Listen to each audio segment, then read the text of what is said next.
नमस्कार. आज पाहणार आहोत आपण उपवासाची रताळा व साबुदाण्याची खीर.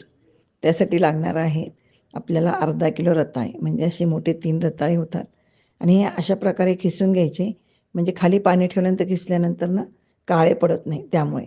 आणि ते सर्व नितळून घ्यायचं. नितळल्यानंतर 2 चमचे तूप टाकायचं आणि हे छान भाजून घ्यायचं. छान लालसर थोडं होत आलं की त्याच्यामध्ये 1 वाटी भिजलेला साबुदाणा टाकायचा. साबुदाणा टाकल्याने ते घट्ट पण होतं आणि चव पण छान लागते.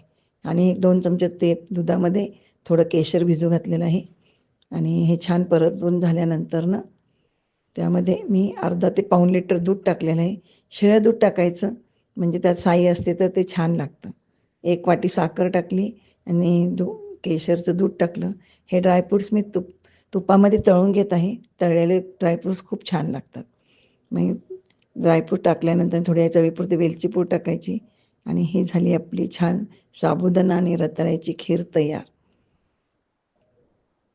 पहा कशी वाटते, तुम्हाला आवडते का? नक्की करून बघा आणि लाईक आणि शेअर आणि सबस्क्राईब करा. धन्यवाद.